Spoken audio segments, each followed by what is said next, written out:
Hey folks, this is Jimmy Cavanaugh here checking in for IUSportCom from Bankers Life Fieldhouse, reporting on the Pacers' 102-83 victory over the Cleveland Cavaliers here tonight. The win clinches a playoff berth for the Pacers and was done in a dramatically overwhelming fashion.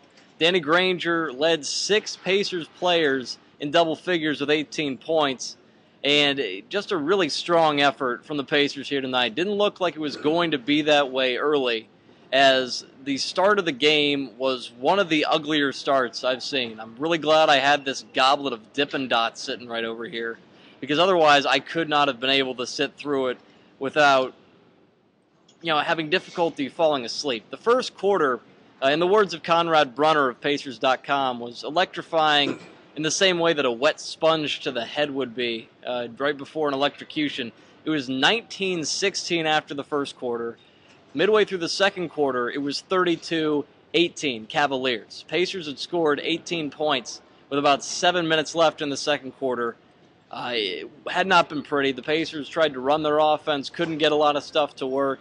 They were getting decent shots, they were getting not so decent shots, and weren't hitting any of them. It didn't matter how many they threw up. Shots just weren't dropping for them. It looked like the Cavaliers were going to come in here, punk the Pacers with their second-best player, some guy named Lester Hudson. If you want to look up where he went to college, feel free, because I guarantee you cannot tell me where he went. No one knows who Lester Hudson is. The Pacer fans in attendance were growing understandably restless when the Pacers decided to wake up. From the point where the Cavaliers led 32-18, Pacers went on a 55-20 run. It was a beatdown in every sense of the word, as they went from trailing to leading by 20-plus points. It was really impressive the way they went about it. Danny Granger started doing work.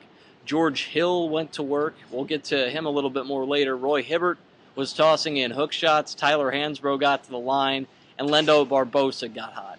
So a ton of contribution from all around. Getting to George Hill here for a second is so key in the Pacers' victory tonight. Finished through traffic exceedingly well. Finished with a couple great passes to teammates. There was one in particular, hits Danny Granger on a fast break, led to a dunk, which who knew Danny Granger was even capable of doing for the previous 2 games.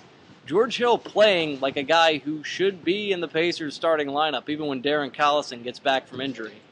Collison off the bench in place of A.J. Price gives the Pacers a guard rotation that I didn't think they had the depth or capability of having. I mean, with Lendo Barbosa as hot as he's been, as effective in his instant offense role off the bench, George Hill providing an aggressive scorer as well as someone who can set the table, and with Darren Collison coming in as a backup point guard, providing mop-up minutes, well, not mop-up minutes, but effective bench minutes with that second unit, that's a pretty deep backcourt at the 1 and 2 position before even getting to Paul George, who was a no-show tonight. I mean, all you need to know about this Pacers' effort on this given night was that they scored 102 points actually, scoring 19 in the first quarter and getting a 0 from Paul George, both in the scoring column and in the overall contribution column. He's had a lot better nights.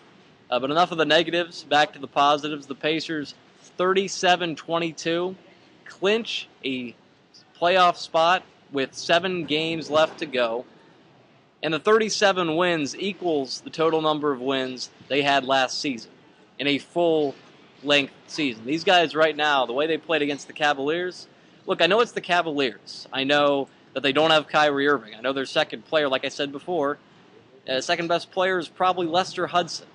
All that put aside, these Pacers look pretty good. I mean, right now, they're slated for a 3-6 matchup with the Orlando Magic, who may or may not be quitting on their coach as we speak. Dwight Howard, we all know what's going on with him. If the Pacers play the way they did tonight, as far as effort, they're going to be just fine. The way that they played on offense early in the game, the effort was there, the execution was not, but they kept trucking along. They finally got traction. The rubber hit the road, and they blew the doors, absolutely, off the Cavaliers. It's a fun team to watch when they get running like that. And the people who were here to witness it know that, undoubtedly. Now, the problem is there weren't that many people here to witness it. Less than 14,000 people in the building for the number 3 seed in the East currently. And that might be generous, because at tip-off, I doubt there were 5,000 people in the building. It was that sparse of a crowd. I mean, it was something that I did not expect to see on a Friday night against a team that really gave the Pacers as close to a guaranteed victory for a playoff-clinching win as they were going to see. I'd like to see the fans step up more. Hopefully now that the team has clinched the playoff berth, that they will. They'll start showing up in greater numbers. The Pacers trail every other playoff team by a wide margin in terms of fan attendance, both percentage-wise and total. So hopefully that switches about. But again, this is a night of optimism. Pacers with a playoff-clinching win.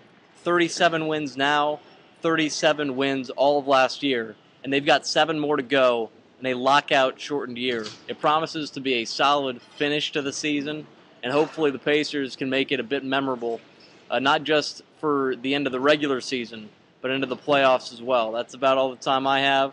It's time for me to get going. Hopefully you've enjoyed this update, Pacers update from IUSportCom.com. For Jimmy Cavanaugh, I'm Jimmy Cavanaugh. Stay classy.